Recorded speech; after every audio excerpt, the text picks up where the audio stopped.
money I had to eat with was the money I had to buy shoes.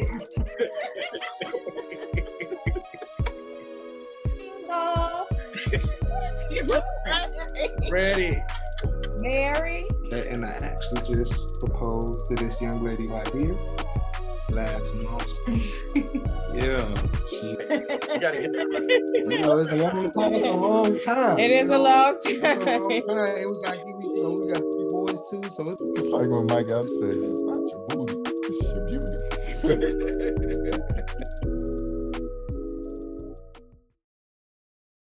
Welcome, everyone. We're back with 97 Marriage Conversations with a new couple. Could you guys please introduce yourselves?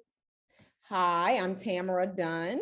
And I am Derek Dunn, also better known as Wink. Awesome. All right.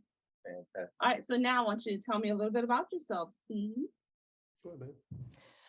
Well, I am a wife, a mother, a daughter, a friend, an educator, high school administrator, just, proud to be a wife, proud to be a mother, proud to be an educator. All of those things play a part in who I am. Graduated from Old Dominion University in 2000, took my first teaching job during that time. Said I was going to do that for a year. And 22 years later, I am still with the kids in the trenches and loving every minute of it. We've been married for almost 21 years. We have 3 beautiful children who we are very proud of, 11, 15, and 19. They're not really children anymore. They're like, we call them the young adults. We call the 19-year-old a kidult because to me, she's still a kid. So she's the kidult in the house. I love it. But, we are very proud of them and just,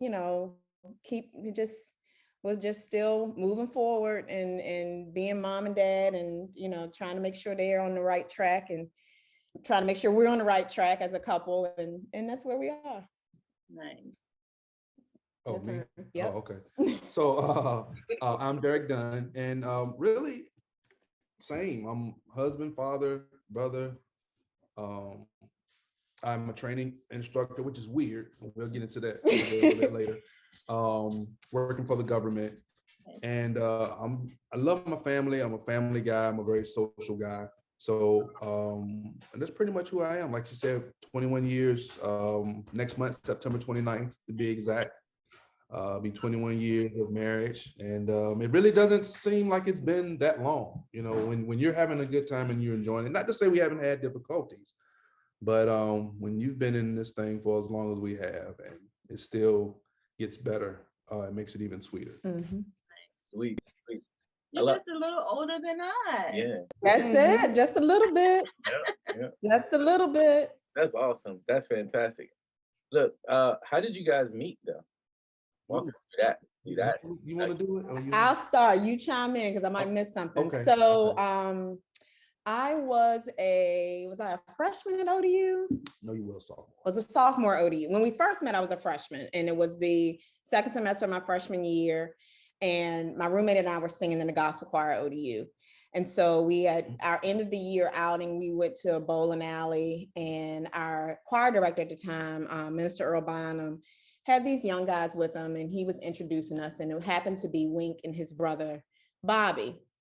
So, we just introduced ourselves that night because he seemed to be very quiet. So that night we met, and I realized later on that he was not quiet. But so then rolls into my sophomore year, fall semester, my sophomore year, we're in the choir again. And so Earl brings in these 3 guys, and it was Wink, BJ, and a friend of theirs. And he introduces them, and I yell out, "Well, are they single?" is what I yell out. And Earl said, they are in relationship with the Lord. So everybody laughs. I'm like, okay. And I was like, no, I'm not. Out of these girls in the hill. So, we reintroduced ourselves after that. just shared some pleasantries or whatever. So maybe about a week later, he and his brother was like, y'all cook? Because they were eating people. And I realized this as our relationship progressed, like his mom cooked and it was just everything I was used to being from New Kent, family and cooking and good food and all of that. And so about a week later, we exchanged numbers. Let's backtrack. Backtrack. So okay. The funny thing is, after that first rehearsal, okay, here we go. So my older brother went to a high school down here, and there was a young lady that he went to school with that resembles Tammy like so much. So when I actually approached her, I thought it was her, not to really kind of like talk to her, right. but just say, hey, my brother's doing good. And she was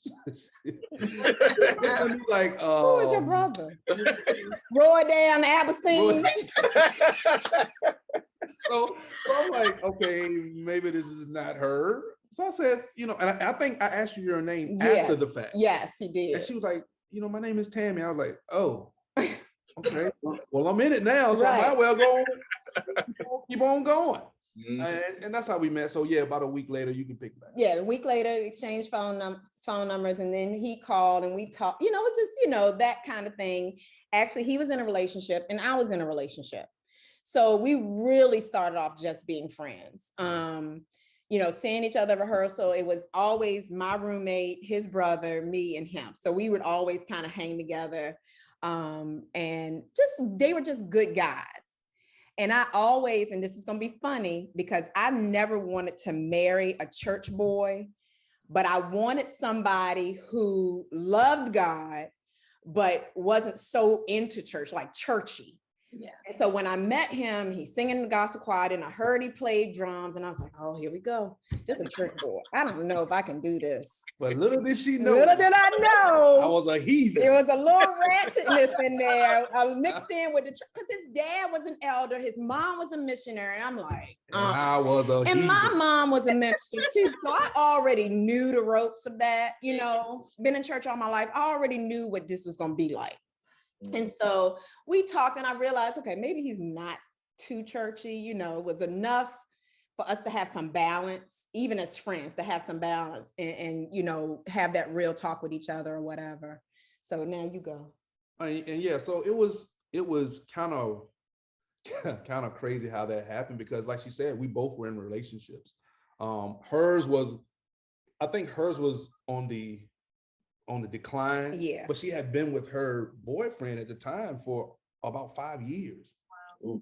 And I mean, the girl I was talking to, I had only been with for a couple of months. And so, I gave the usual, she told me they were going through some things, and I gave the false, I hope everything works out. That was a bunch of, the false. The false. I hope that for real. Yeah, well, maybe he might come around. I'm trying to encourage you a little bit. All that hoopla. So I was feeding it hard too. And she ended up calling me. We ended up, like I say, exchanging numbers, and we actually the choir sang at a church in Petersburg, Royal Baptist Church in Petersburg. And on the way back, I didn't sit with her going, but on the way back, I think a couple of other people in the choir kind of saw the connection, and one of the girls gave her a seat. She's like, wait, don't you want to sit beside Tammy? I was like, sure. So the whole time going up 460, we just talked, and it was great. That's a long ride. That's a long ride. 50 is the most. You ain't got nothing else to do but nothing else to do. Talk. That's it. Either talk or go to sleep. Right. That's it. That's the only two options. Yeah. Right. So and it was amazing. So when we got back to Norfolk, again we kind of talked, and we ended up again just meeting up and kind of hanging out, and the rest is kind of history. Yeah. Nice. The choir you were in at ODU, was it Ebony Impact? Mm-hmm. Well, ain't that something? I was in Ebony Impact. Yeah. 15. Yeah. Really? That was all the same time. Tammy's a little bit older than I am. Yeah. So Mary, when did you come in? 99. So I was going out. So yeah, I had been we were going out, because by the time Mary got there, I think I was like the business manager or the president or something of the choir. When I graduated from ODU in 2002. Y'all, hear me out, people out here in the WWW. Wink Dunn never went to ODU. He got all the perks of ODU, but don't have to pay a student loan, nothing, okay? We'll talk about that later too. But people would call me and say, did you know Wink was on campus? Where you at? That's what I want to know. And this is before people really were getting into cell phones. So like my dorm room phone would ring and he would, oh, where you at? Oh, I'm over in Whitehurst. Woohoo. Okay, that's another. We're gonna talk about that in a minute. Let's keep going. All right. Okay. That's hilarious. That's hilarious. Abort. Eject. You couldn't have told me he didn't go to ODU. Girl. People to this day. People to this day still, he got approached by a guy that thought he was a Q, that he thought had pledged at ODU. And we was like, no, like, don't start doing nothing because I don't want to get beat up because you think I'm a Q. That is hilarious. Right. That's the best. That's the best. So look, now that we know how you met, what was the first date? The first official date. So this is when I knew that he was real. So we went to Applebee's and it was all you can eat rib night. Now I love me some ribs, but this is my first date and I'm like, I'm not gonna be up here with barbecue sauce all over my hands. Trying to be cute. And everything. So he had on a button-up shirt with a t-shirt underneath and he started taking off his shirt, taking his rings off. What is he doing? Ready. Mary, let me tell you something. He got his money worth, right? Yep, took my rings off. Took his rings off. So he got his money worth of all you can eat ribs that night. And I had a salad. She ate a salad. And when I got home, my roommate was like, how was your date? And I was like, I'm starving. I was so hungry. But I watched him eat them ribs like, oh my God, I wish. And he kept saying, would you like some? I was like, no, thank you. Eating my little salad, drinking my little water. Honey, I was so mad. Right. That is too. Oh. So that was the first date, which it was nice, but I was starving when it was over. And he was like, did you have enough? Yes, thank you. You want dessert? No, thank you. Girl, I was starving, hungry, I don't know what, walking out doing. Came back from the bathroom, washing his hands like a surgeon up to his elbows. Right. Jacket back on. And I had about 9 wet naps. Right. Yes, sir. You got to put all the rings back on. Exactly. I said he took his shirt off at the table so he could eat his ribs. That's funny. Look, let me say this, Wayne. You a real one. Yes, sir. You showed up like, hey, this is what we fitting to do. And right. Yeah, I've always been the type of guy, like, you're going to get me. Yeah. Whether I'm first meeting you or I've known you for 25 years, I'm going to be consistently who I am. That's what she got. I got the You got the authentic. Yeah. The authentic real Wayne. quick. You gonna learn today. Yeah. He ain't trying to be cute. He ain't trying to. All you can eat. We going to Applebee's on ribs? Yeah. Back then Applebee's was the spot. Yeah. Yep. All you can eat ribs. That's so funny. So your first date was over and you're dating. When did you know that this was something more than just dating? Like, when did you know that this one? You can go. Okay, so in actuality, and like I said, I'm transparent. I love it. So she was a sophomore in college. At the time, if I would have went to college, I would have been a freshman, of course. But I failed my freshman year in high school. Okay. And ended up, so I was a senior. So when I started dating her, and when we actually, both of us kind of separated from our significant others at the time, and we actually became an official couple, I'm 18 years old, and just as, I liked her, and, being honest, at the time, I think I loved her from the fact that I was dating a college girl, and that felt good at the time. And I saw how serious she was getting. Because from that aspect, she wasn't playing any games with that. I mean, I had been in a relationship for 5 years with somebody. Yeah. And so I wasn't that girl who could date different guys at the same time, just to, you know, some people are like that. And even with my daughters now, I'm like, don't lock yourself into somebody, because there's so many people out here in this world. And but I wasn't that, and I knew girls who were that type of girl. Like they could be with a guy this week and next week they with somebody else, and they could be all, and I just wasn't that girl, you know? So when I realized that I was attracted to him and falling for him, I was like, okay, this is it for me. I'm not going to, you know, keep going and going and going and going, because, you know, I was raised around women and marriages where people, whether they were happy or not, stayed together forever, you know, and I know I wanted to be happy with somebody, but I also knew what I wanted out of somebody as well. So yeah, I was getting serious, not realizing that even though he was mature, he was a high school senior. You're talking about an 18-year-old. And I'm like, all right, I'm ready to settle down. I'm ready to be, when I graduate from college, I'm ready to get married, you know, and that wasn't him. And so in a way, I kind of pushed him away, because that he was just wanted to have fun, have a girlfriend, let's go out, let's have fun. Whereas I was like thinking further into the future. And that kind of, you know, when she really never vocalized that, but I could sense it. And I was like, whoa, this, you know, and one thing about me, even though you're going to get who I was from start to finish, I was never the type of guy to hold back how I was feeling. Still not that guy. All right. So when I saw that, I was like, wait a minute, I can't, I see she's serious about it. I can't afford to, in a sense, damage her or make her or hurt her feelings. Because I really did like her. I really cared about her. So we dated for about 6 months. Maybe 6 or 7 months, something right? like that.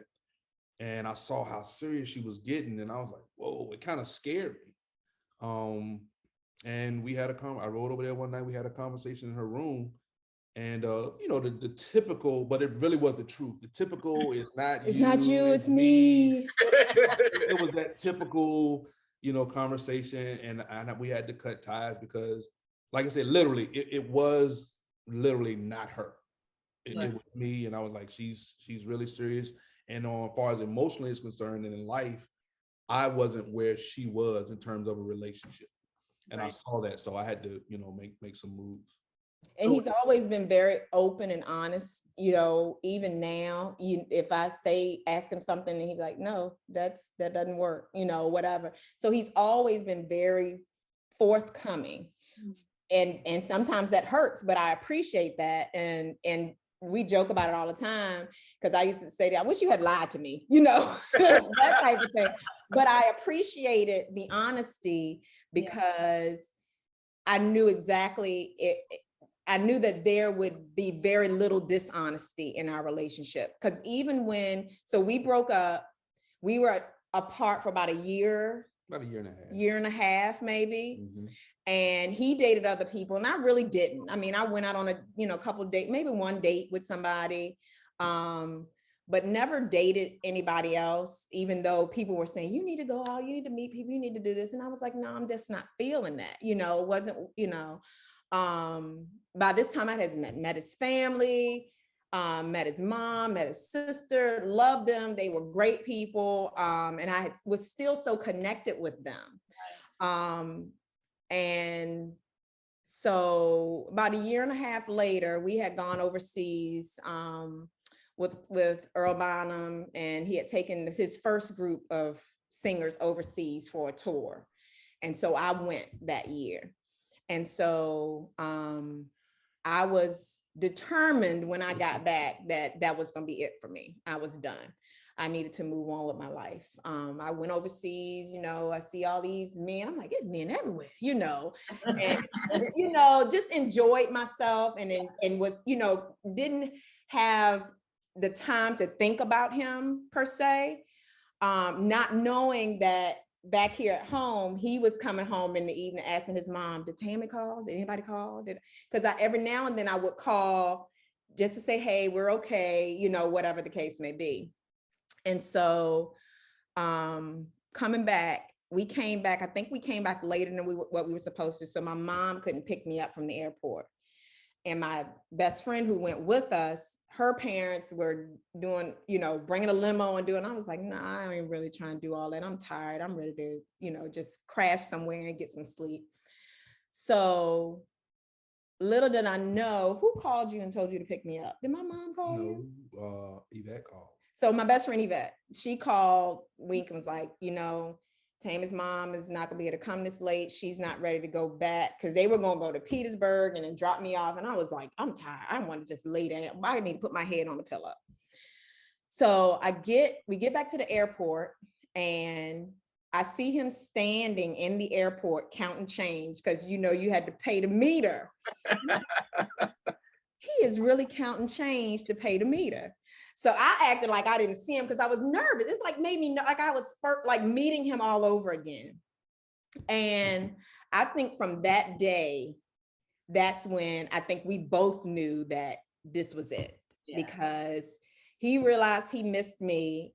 I was trying to forget him, really, and couldn't forget him. And then here comes Yvette intervening, and she's like, well, I called Wink to tell him to pick you up. And I'm like, mind your business. I mean, that's what a best friend is for. Right. But I knew that I was like, okay, this has got to be divine intervention, And even so that night I stayed in Norfolk. That next day he drove me to New Kent. Wow. And it was snowing. It was bad. And when we got to New Kent, my mom was like, he either needs to stay here, and that Barbara don't stay here. Not the elder. No. She was like, he either needs to stay here or he needs to leave in the next hour or so, because it's going to get bad. Yeah. And she was like, make that boy some sandwiches and get so he can go on the road. So made him some sandwiches. He brought me home. Did you pick me back up to come back to school? Because this was like Christmas. We were coming home from Christmas break. So we were on that tour during Christmas. And I think I had a few more days at home before I had to come back to ODU. And it was just like, it was just crazy. It was a whirlwind. It really was a whirlwind. I mean, he dated other people in that year and a half that we weren't together. And correction. Okay. If we're gonna be transparent and God. open, I didn't date not one of them. You did. You had a girlfriend. I ain't gonna say her name, but you did have a girlfriend. All right, we'll talk about that later. All right. We ain't gonna incriminate nobody on that World Wide Web. I don't remember. Go ahead with your story. I'm gonna write it on this piece of paper. Okay, let me see.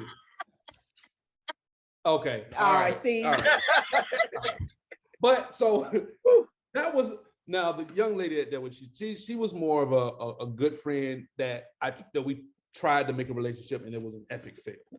Okay.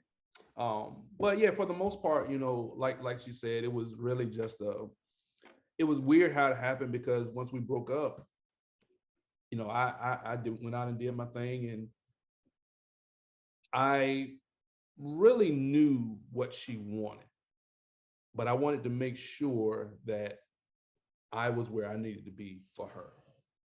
Because like she said, she didn't want a churchy guy, and I wasn't churchy. I've always loved music and, love being in church and singing gospel music or whatever type of music it may be. And that was really one of the determining factors for why she broke up with her ex-boyfriend at the time, was because he was supposed to come to an Ebony show. Ebony Showcase. No. But he was supposed to come to an Ebony Impact concert at that church before we, came back from Petersburg, and he didn't show up. And I think that was the straw. Camel's back. And like you said, man, from there on, my mom, I would come home when she was in Spain, and I would say, hey mom, how it came out was, hey mom, did anybody call? And my mom knew. She was like, no, Tammy ain't called. Like, what? Where that come from? That male pride trying to get in the way. I'm like, I can't let my mama know I'm falling in love with this girl. I ain't asked her if Tammy called. She said, no, but Tammy ain't called. And she never let it go. She would anytime I asked anybody to call, she would say, no, Tammy ain't called. So I found I just accepted it. And like she said, I was sitting at home, and Yvette called my phone. And if anybody knows me and Yvette, it's not nowhere near like Pam and Martin. But it's close. We have a Pam and Martin, like we argue all the time, but she knows at the end of the day, I got her back. So when she called me, I was like, what do you want? Why you calling my phone? She's like, oh, Mr. White Man. She called me, oh, Mr. White Man, don't do that. Yeah. So she said, are you coming to the airport? And I said, for what? She was like, Tammy's mom can't come. I said, okay, where are y'all at, JFK? She was like, no, we're in Norfolk. And I don't think I got my clothes on fast enough. Like you said, I drove up there, parked right. That's where you can park right in front of the airport with the meeting. Yeah. I got out, I think I had like 15 cents, put it in there just enough to go up there, get change for us out of the machine. See, y'all don't know about them dollars. You slip in there and them 4 quarters come out. Yeah, the change. Some of them new age folks don't know about it. They don't know about that. Yeah, right. Right. So that's exactly what I was doing. I was putting the dollars in there and the change was coming out. So I was counting my change. And when I realized I had enough, I turned around and she was standing there. And like she said, once I looked into her eyes and we looked at each other, she knew, I knew, and that was it. Oh, that's beautiful. Yeah, that is beautiful. I tell you what though, y'all took me on an emotional roller coaster because what I didn't anticipate is for y'all to have this conversation and then break up. That blew me away. I was on an emotional roller coaster. That's a rom-com. Yeah. Even though we are big advocates for conversations though, because even for our story, we got to a point in our relationship where I took her out somewhere and I was just like, all right, we're at the 6-month mark. Yeah, mind you, we're like 16. Yeah. But I was like, we at the 17. Right. And where did we go? Pearl River? I don't know. Was that restaurant? We went somewhere where it was like all you can eat something that we like. Mm-hmm. Like, I think it was crab legs. Yeah, I think it was crab legs there. And at that time I just had my little Petley job and my car. It had a motor and 4 tires, and I'm gonna just leave it at that. That's it. And I saved up enough money, and I was like, all right, I'm gonna take her out. We went to this place, and I was just like, look, we at 6 months. What are we gonna do? We want to keep going. We want to end it. Whatever we want to do, we can do it now amicably. You know what I'm saying? With no hard feelings. Right. I just want to know because I was always raised where you date to marry. Mm-hmm. Don't date. Dating is not something you do for fun. It's not like a recreational sport. Right. You're doing it because you're trying to get somewhere. Yeah, you're trying to whittle down because like you said, you go out in the world and you realize, hey, there's women everywhere. Right. You know what I'm saying? There's a lot of y'all. Right. You know? So you start to date so you can start whittling them down to, all right, this is what I want in a wife. This is, you know what I'm saying? And you start kind of knocking them off the list. Right. So you get to the one that's like, okay, this is the one I want. So absolutely, we had that conversation. So I'm all about having the conversations and being open and transparent. We ended up doing that like every 6 months.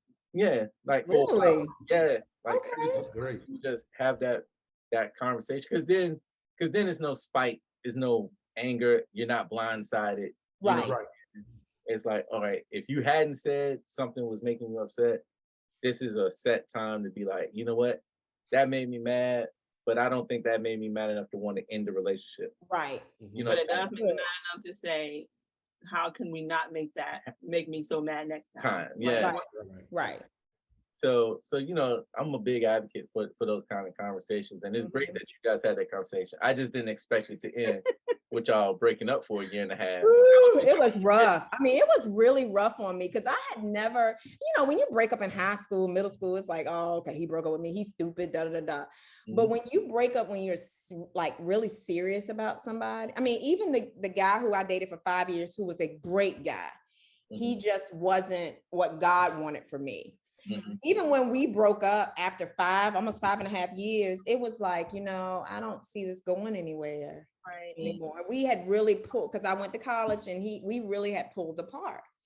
And, it was like, okay, it's been great. I love you, but this is not going anywhere. Yeah. It was easy.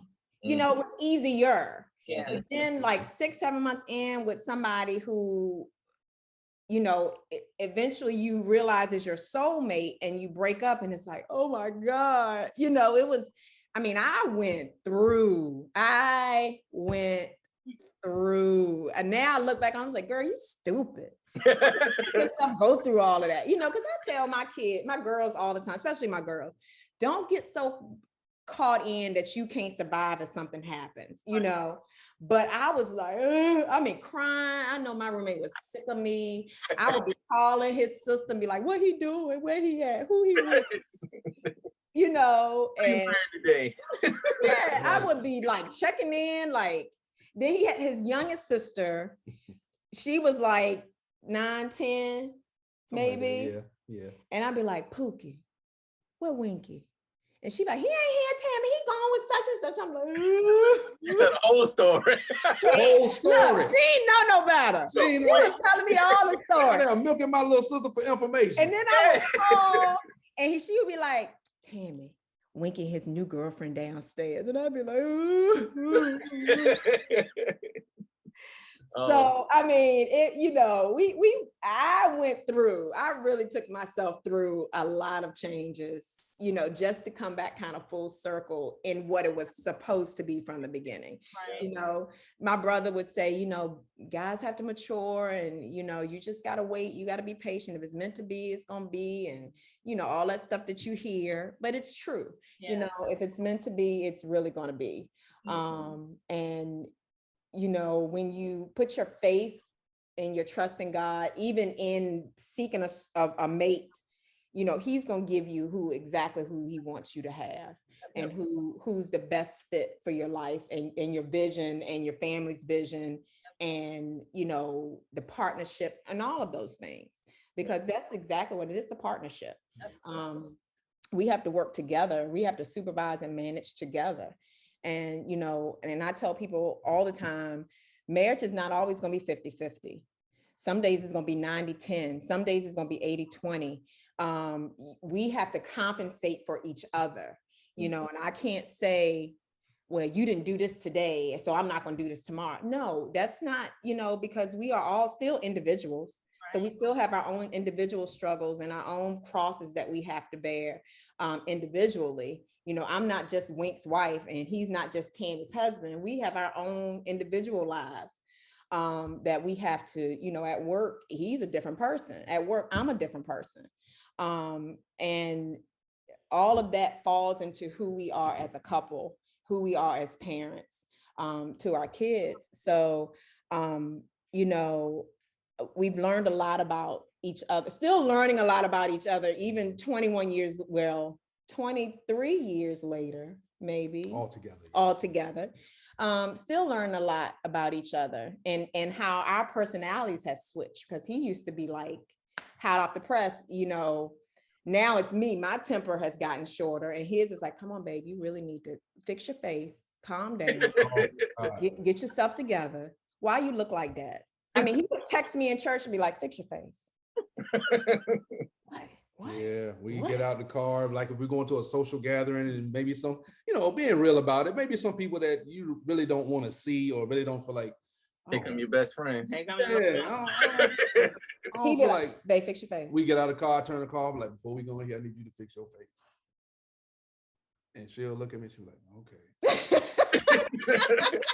Like even the girls, when they know if something happened, they want somebody that's gonna be fired up about it, they're gonna come to me because they know I'm gonna be fired up. They'll go to him and be like, Dad was like, oh, just get over it. And I'm like, but that's wrong, that's wrong. So but they don't go to him. They'll come to me, Mom, guess what such and such did? And I'm like, what? Girl, you need to call her because she was wrong. He'd be like, let it go. Yeah, because I mean, I used to be that guy. Yeah. That would, jump off like, oh no, they ain't going down like that, player. We can do it this way if you want to go that route. And now I'm at the point now when people don't hold value in your life. Right. Why even let them? Yeah, why spend energy? Yeah, why spend energy and y'all pray for me. And let them affect your character. Yeah, let them affect your character that much. Now, I'm not saying just let people walk all over you. Yeah. But I'm just saying, man, there's so many people that are, dead and gone or locked up because they couldn't let something or somebody that holds no value in your life, let it go. Yep. Nah, I agree with that 100% because, man, we have a mirror image here because that used to be me. Mary, I tell you, it ain't take much. Cut the wrong way. breathe too hard. Mhm. Right. I think you thought a thought that I ain't Right. with. That's me. I'll be all over you. That's me. Yeah. It'd be something horrible too. And Right. now people do stuff, I'd be like, oh well, Yeah. guess I ain't fooling with them no more. And Right. I'm like, hold on Yeah. now. Like, See, man. Yeah. See?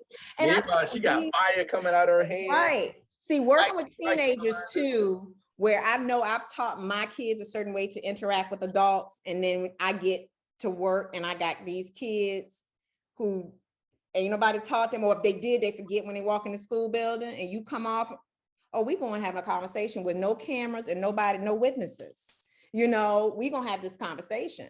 And I think I've had to walk away from, I don't want to lose my job. That's what I tell people all the time. I ain't here to lose, I want to lose my job. I got children, I got a family, I got a house. So I will walk away, but I'm coming back to you. I pull a kid out of class quick. Say, remember yesterday when you said such and such and such? See, look at the face. Mhm. Look. See, right now, we gonna get this straight, because what I'm not gonna do is have you be disrespectful, you know? So Mhm. I've learned that. But even with my kids, they will say, did you say that to mama? She ain't yoke you up, you know, because they know Still alive. I'll Right. pull you. I mean, I remember Rachel giving me a look, and she was probably 12. And I was reaching for stuff to throw because she had walked away from me, but I was going to throw something at her and it was going to hurt. And I'm glad I didn't find something, because I was, you know, I've seen my mama throw rocks at my brother. So, and back then it was scary. But now that we think about it, it's like, it's hilarious. She got amnesia, like she don't remember doing it. But I remember my brother running out of the house because she was after him and she couldn't catch him. She picked up a handful of rocks and threw them. You know, so that kind of stuff, you know, I was raised around that type of work, you know. But I've never, you know, my kids, when they were younger, they might have got a little pop here and there, but they understood, if I give you a look, this is what it means. Right. And we were always on the same page with the discipline part, right. because you can't have a soft parent and a strong parent when it comes to disciplining your kids. And I know I done got off tangents, so y'all go ahead with the next question. I'm sorry. No, It's fine. Like, no. as you've been talking, you've been answering questions. Yeah. Oh, okay, good. Okay. I haven't had to stop at all. No. But it's good though. I enjoy. I'm very much enjoying this conversation, because it's always funny when you meet somebody that's very similar to you, Mhm. in tone and taste and things like that. And But then child also, bringing. you guys are, as parent-wise, you're just a step in front of us. So I'm looking and I'm listening and I'm gleaning, because we've got 14, 8, and 7. Yeah. Okay. Yeah. So I'm like, all right, come on. Mhm. Mhm. Yeah. Mhm. I need to hear it, because and we have the same, same genders in the same order as you. Right. Mm. So I'm like, okay, all right. And you know, it's crazy, because what I've learned with kids is there's no book in parenting. Yeah. So, and you cannot parent all 3 kids the same way, Nope. because their personalities are so different. Like Rachel, my oldest, she was kind of easy. She was the first one. She was like our trial run, like the guinea pig. Okay, we're gonna figure it out. Jaya, we don't have to say much to her, but she's a hothead. So it's like, Jaya, you gotta calm down. And she's my child with no filter.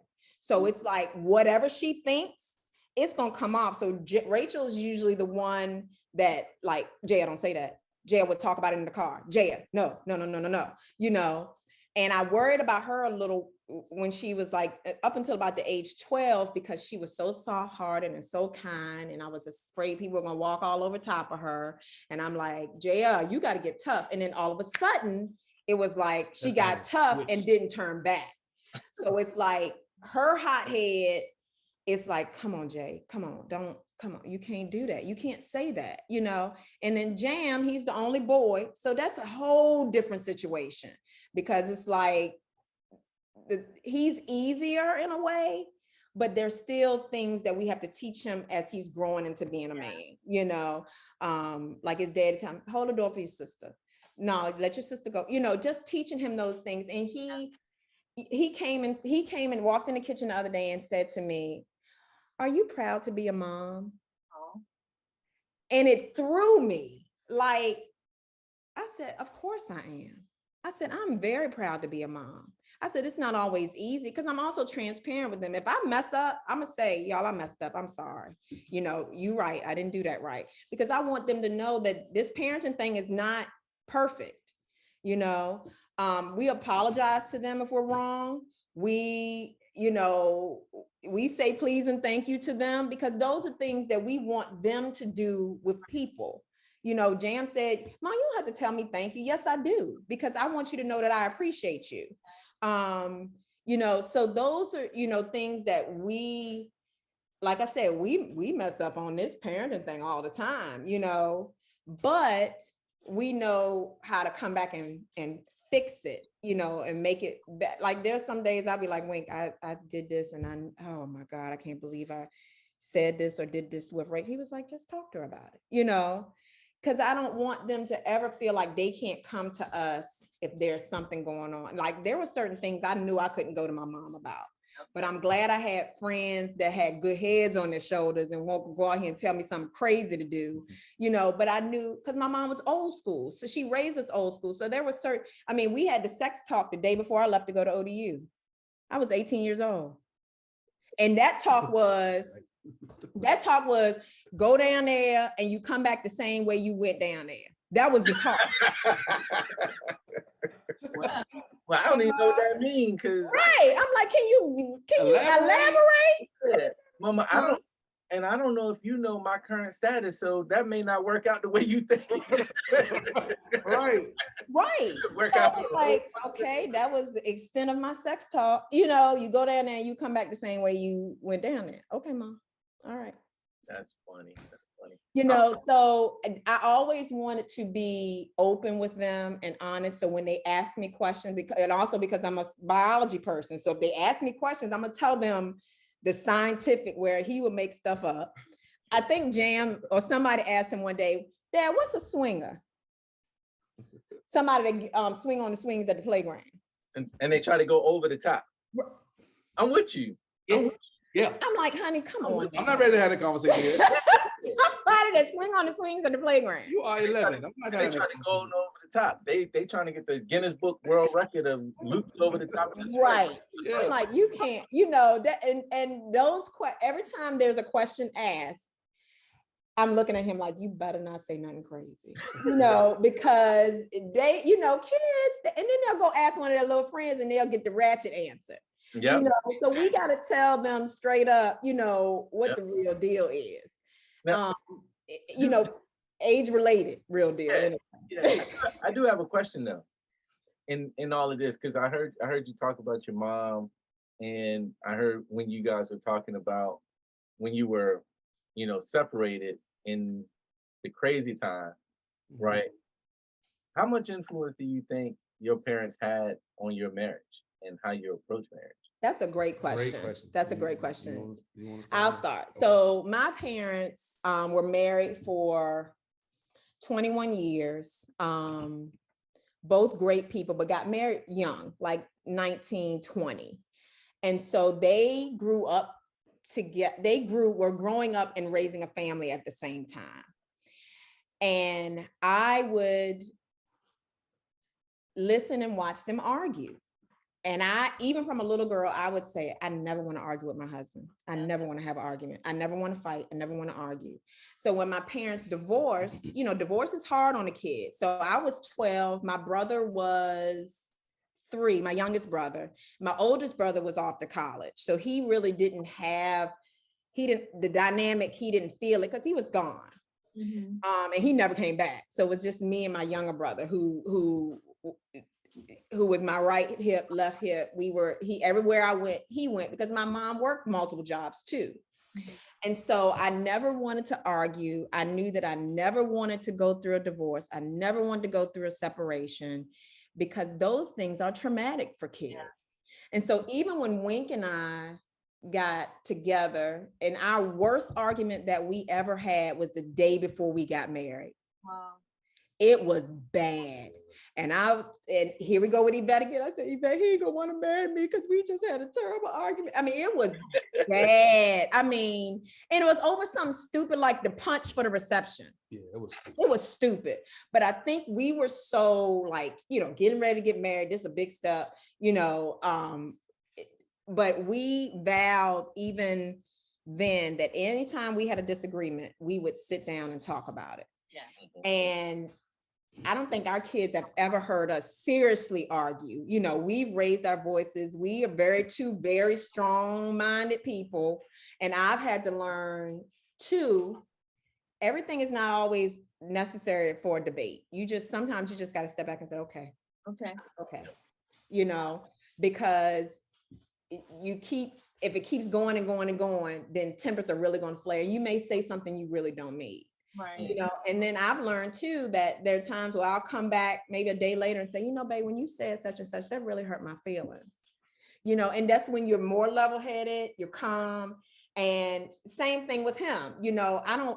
We communicate so well. And it's funny because when we were getting back together, there were people who thought they knew stuff about what he did when we were separated that I didn't know. So I would have young ladies come to me and say, well, did you know he's such and such and such? Yeah, I knew that. Because when we got back together, he said, I'm going to tell you everything and everybody that I dealt with and everything, because I don't want anybody coming to you saying, well, Wink did this, or this happened. So there was nothing that I did not know, whether it hurt, whether I wanted to punch him in his throat, whether because Mary, one thing you don't want is some girl looking in your face saying, I love her man or whatever. You don't want that. So it was like, I was aware, even though I may not have liked it, but I also had to realize this is when we weren't together. So I can't fault this young lady because she saw something in him that I saw in him, but I wanted to know everything because I didn't want any surprises. And so then people were coming to you, are you sure? Because he did. And yeah, I'm sure. Because everything you're telling me, I already know. Right. So we've always had that open communication with our relationship, whether we liked it or whether it hurt or not. We always had that. It's always to this day, we're open with each other. It's funny because one day he took a female coworker home from work. And he called me and said, babe, let me tell you this before somebody call you. I'm taking such and such home from work. And I'm just going to drop her off. I'm like, okay. Because first I was like, why is he calling and telling me this? I trust him. But all it takes is one person to say, yeah, I saw Wink with some girl in his car. Yep. And that's what they want stuff going like that. Yep. And I'm just letting you know, she live out such and such and such. I'm going to drop her off and I'm going, okay, babe. But I got to find my iPhone now. Yeah, exactly. Why you out there? Right. I already called you. So I appreciated that because you don't find that in many people. You don't find that in many marriages, and not that somebody's creeping around, but we need to know each other. We need to know our moves, and not that you keeping track. I mean, we ain't got as far as sharing a Facebook page, because we're not going to do that. But you want to make sure that you are aware before somebody else has to tell you. Yep. And that's what I tell couples all the time. I mean, we talk to couples all the time.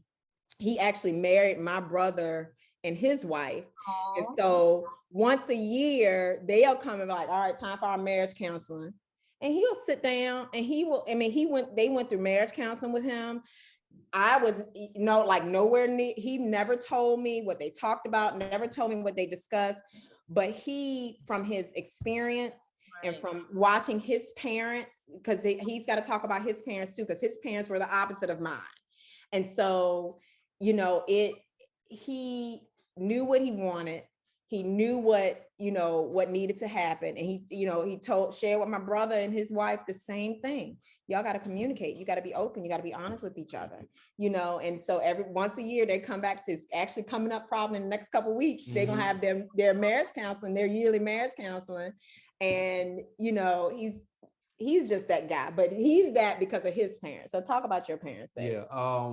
Like you said, I mean, my situation as far as relationships and husband and wife and couple, it was a little different. Because I do believe that her parents did love each other, and they still do. They do. They talk every day. Every day. And it's crazy. But growing up, my mom and dad, as far as I can remember, they've been brother, deacon, elder, missionary, sister, whatever in the church. So it was nothing for me and my brothers and sisters to see my mom and my dad in the center of the living room floor, just dancing. It was never anything vulgar, but it was always just a show of affection that you saw my dad give to my mom. So when I got older, I was like, hey, I see how mom's responding to dad. She looked like she happy. So I feel like, okay, that's what I need to do to make my wife happy. So they were the perfect example. They were married for 45 years until dad passed in 2019. And they were just the perfect example of what a married couple is. Just like Tammy said, I never experienced my parents argue. So in so many ways, I didn't even really know how to argue with my wife. So she didn't want to argue, and I really didn't know how. And I knew how. Right. Because I was Barbara's daughter. So she'll walk you down on an argument. It'll be over and she'll come back for some more. So that's why exactly. So that's why when the day before we got married, it was such a blow up because I never experienced that. She didn't like to do it, but we butt heads that one time. And I think since that, we've never really had an argument. We've had disagreements, but not like those, I'm leaving, you leaving. Yeah. Get out. It was no, none not of one that. of those, right. But it was always that mutual respect in a relationship. And we watched the movies. I tell her, I said, one thing I'm not doing, I will never sleep on my couch in my house. Try me if you want to. And if you go sleep on the couch, you gonna come up back in this room. Yeah. You're not sleeping on the couch either. No, we'll both be laid up on the couch. We gonna sit in here. We gonna talk about it. We give yourself some time to kind of calm down so you can kind of communicate without shouting to the top of your lungs, and it's okay to disagree. Right. Yep. I tell you what's really interesting. Me and Mary, when we first got married, we had a conversation, and one of the things that we talked about in that moment was arguing. Mm-hmm. And we both said it's not an argument if no one yells. So correct. We kind of put it to a point where like we just kind of, not officially, but in that conversation we kind of just vowed to never yell, even when we disagree. So like our kids would be in the same boat. We don't have like debates about any and everything at this point, right? And in front of the kids, but the kids would never know that's an argument for us. Right. It's like, oh, but mom wants to paint the room blue and dad wants to paint it green. This is interesting. And then, and then because they don't know it's an argument, sometimes they chime in. They be like, I want a green room too. Go sit down. You're not in there. Right. So we're like opening arms with each other, and then we always bring the kids into our conversation. So like to them, even when we're disagreeing on something, like, and I'm like hot, mad, like I just want you to understand what I'm trying to say. But the kids just like, oh, mommy and daddy are having a discussion. Let's listen so we can try to have a discussion with them. Yeah, we want to give our 2 cents. So right. And don't let all the kids be on her side or my side. All the kids agreeing with with mom, with dad. I do agree with mom. I'm like, yeah, we've had that happen. I'm like, you keep agreeing with them until tomorrow morning. See what happened tomorrow morning. Right. And if you want to. Exactly. You have when you wake up and you ain't got no toys in your room. None. How about that? Those not toys now. But look, last question for you guys. Marriages and relationships in general, and you guys, even through your story, I think really understand this, is that constant saying yes to the relationship and saying yes to keep going day to day. Because that 18 months had to be, grueling. And then you came back to say yes. And since then, you guys have been waking up every day, every morning, every hour, With that same yes. with that saying yes, we're gonna push forward. What makes you keep saying yes? And I want Derek to answer first this time. So for me, initially, what kept me saying yes, or what initially made me say yes, was here I had this girlfriend that I lost my job for about 6 months, right? I ain't have any, I mean, when I say no income coming in, none. And she took care of me for 6 months. No complaints. No, I mean, anything. She made my car payment and everything. We went out to eat. She would slide me a little money on the side. So it's like I was, you know what I'm saying? And that went a long way for me. And I was like, because I mean, that was during the time where we had gotten back together, right? We had broke up for a year and a half. And I'm gonna be honest with you. I dogged her out. I treated her bad. She didn't say that initially, but I did. And I always tell her I thank God that she didn't go anywhere. But what keeps me saying yes is she is the machine behind our family. She supports me. Even when I was, I haven't been out, lately, but even when I was doing music and, my CD was doing well and I was traveling and singing, she was there. She always supported me. She was never that jealous girl or that jealous wife to be like, oh, but I need to go here because all these girls. She was never that. Excuse me. She supported me. And what keeps me saying yes is that she's a perfect role model for our children. She's a hard worker. She's loving. I'm still working on her about saying sometimes it's okay to say no to people. Okay. I'm working on it. I really am. I'm amazing at it right now. Mm-hmm. but that's what keeps me saying, yeah. And then she's, excuse me, she's beautiful, intelligent. Oh, you're so sweet. Yeah, I know. but I mean, and it's literally, I mean, so one of the things that, in my marriage counseling, so my marriage counseling was some of the questions that my father asked, because my father married us. And some of the questions that were asked were all the things that keeps me saying yes. Hey, what are deal breakers? And when you can look and be like, well, it's almost nothing in a sense that could almost not be a deal breaker for me to say it's over. Mm-hmm. I mean, when they be like, man, my wife cheated on me, then it's a wrap. Like, no, I can't say that. I can't. And that's deep. I can't say that. That's deep. Yeah, that's deep.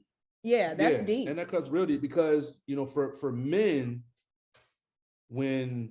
especially when you have, wives like you and I have, they have standards, they have morals. They ain't just be with anybody, right? But for her to be with somebody, her heart is somewhere involved in it. I like this guy.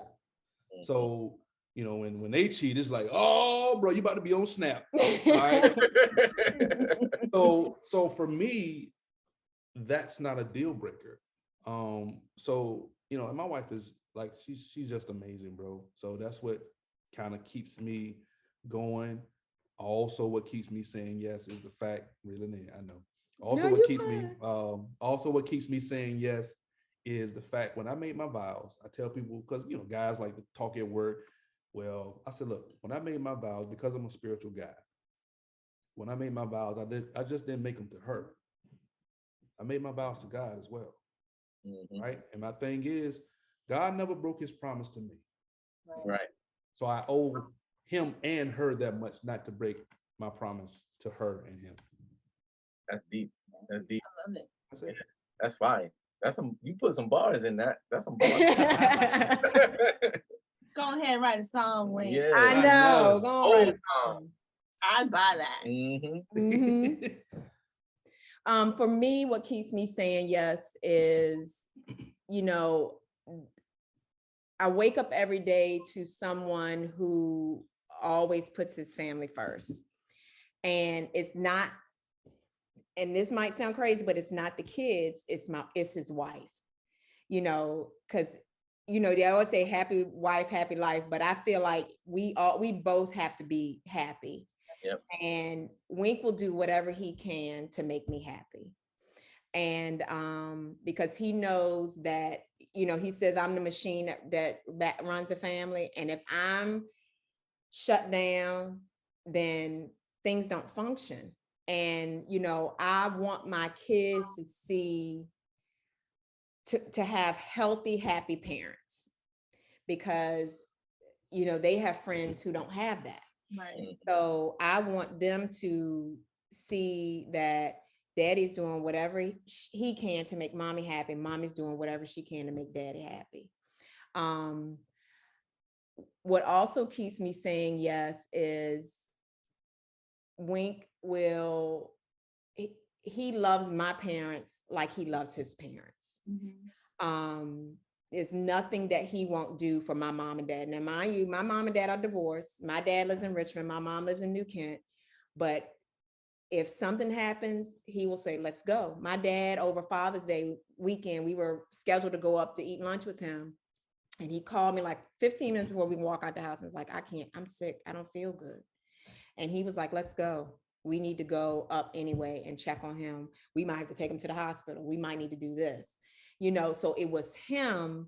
I mean, I was going anyway, but it was his driving, like, babe, we need to go, so it's him. When he married me, he married my family. And same thing with him. When I married him, I married his family. There's nothing I won't do for them as well.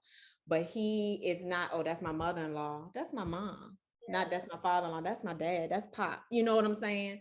So it's his love for family, his love for our children. Our kids know that daddy has their back. It's funny because Rachel was dating this little boy, and we all went out for her birthday one year, and his little boy came, and one of her best friends leaned over to him and said, Rachel's daddy got 2 guns. And so the little boy was like, it's nothing that he won't do for these kids. He will tell them, I will go to prison, and I know he means that. Y'all put some on my books so I can give me some Newport shorts, do something, because I will go to jail. And that's him. So I know that he will do anything he can to make sure that we are okay. Yeah. And, I keep saying yes to that, because that hasn't changed in the 23 years that we've been together. None of that has changed. If anything, it gets more intense. Yeah. Also, my faith was built because he had so much faith. It was like, there were certain things that I never thought we would be able to do. And he was like, you know what, just step out here and do it. What we got to lose? They can either say yes or no. And to me, that blows my mind, because I'm like, I'm the one to keep the checkbook. So I'm looking like, we ain't got it. And he was like, a lot of people ain't got it. Let's just step out here and see what they say. And that has made me stronger in terms of my faith walk, because I know, like, I'll run stuff by him, be back like, babe, you think we can? And he'll either say, yeah, we can do it, or no, babe, I don't think this is the right time. I want to, and I'm gonna jump on that submission part too a little bit, because, I know a lot of young ladies who, I ain't submitting to nobody, but submission ain't, yes, sir, I'm gonna do that. Yes, no, I'm gonna walk behind you. Submission is, if you have a man who is putting God first and allowing God to direct, why wouldn't you submit to that? Exactly. Because he is not going to do anything without seeking God for it. Now, he's not religious. He's not the church boy or whatever, but he knows God, and he's seen the power of God work in our lives over the last 23 years. I mean, we've had some tight moments where I've had to call my dad and borrow money because we won't go make it till Friday. Right. But in that, he would say, did you give the tithes this week? Did you? And some weeks I'd be like, nope, because we got to get groceries in this house. And he would be like, no, you're going to give tithes regardless, because that's the way we're going to sustain our faith. That's the way that God is going to continue to open up doors for us. And for me, that was big, because, you know, Mary, we started off teaching, we weren't making no money. Still ain't really making none now, you know? So to say I got to give 10% of this check to the Lord, I'm like, Lord, you understand, don't you? I'm a little short this week. A little short this week, Lord. I'm gonna catch you on the back end, you know. But his faith, yeah, his faith. I mean, one night I'm telling y'all, we were knowing we wanted to buy a house. We were outgrowing our old house, and he was like, "Let's just apply for a mortgage." Do what? Like right now? Yeah, let's see how much we'll qualify for. And we hit submit, and them numbers came back. I'm like, whose checks they looking at? You know what I'm saying? What are they looking at? I get it. I was always nervous about the no, you know, but he always looked for the yes. Right. So, I mean, even this is funny. Yeah, this is crazy. I mean, I'm telling y'all, the faith part for me is a big deal, because if he said no, not at this time, I trust the God in him to say, okay, we're going with that, not at this time. Yep. You know, so that submission piece. Now there are times where I'll say to him, no, we're not gonna do that right now. And either we're gonna agree to disagree or whatever, but for the most part, if I have to make a decision, I'm gonna run it by him first, because I am trusting that God is talking to him, being the leader of our family. And, you know, it's even gotten to the point now where the kids will come in and be like, can we pray? Yeah, we sure can. Who gonna lead it? Yep. Dad gonna lead the prayer, you know, because they even are on that faith walk. They even, you know, I tell them all the time, faith without works is dead. You can't believe that you're going to do this and not put any work behind it. Yep. No, it ain't gonna just drop at our front door. You got to put some work behind it, you know, and that's like our mantra in our house. We live by Hebrews 11:1. Now faith is the substance of things hoped for and evidence of things not seen. That was one of the first scriptures that my kids learned, because everything that we've done in our marriage and in our family has been a faith walk. And it's all because I have learned to submit, because my mom was a single mother. So she made every decision. Right. You know, and when I got married, I'm like, I can make these decisions on my own. I don't need to ask him, you know, because I was used to that. I was used to bringing 60 bags of groceries in the house because my mom did it, you know, not blowing a horn, asking somebody, I got it. And even now, he's like, why are you bringing all this stuff in by yourself? Even now. I'm like, you know, I got on the door for somebody to open the door. 90 bags on her. I was like, why you blowing a horn? You got these 3 kids in here. Look, I had to tell Mary one time, we are living at 392 in Suffolk. Yeah. And I told her she did something, she cut the grass or something. I said, hold up, look now. I mean, I grew up in the country. Like we just we cut grass. I said, look now. I don't have a lot of things that I'm like, I don't want you to do. Right. You can't be out here cutting grass.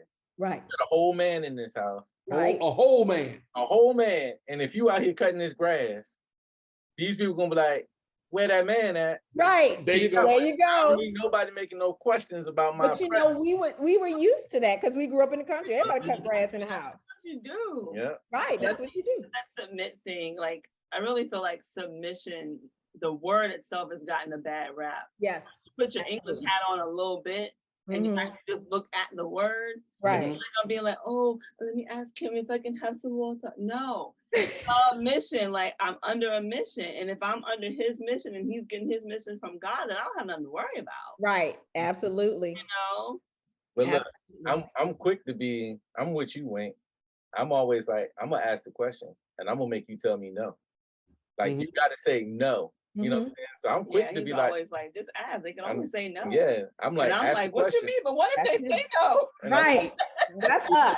That's us. What if they say no? But then I flip it on because I'd be like, oh yeah. Now the real question is, what if they say yes? Right. Then what are we gonna do? Yeah, because if they say no, you ain't got nothing to do. It's a no. Right. You got no work to do. You live in life. Like, oh, can I get a $10 million house? No? Okay.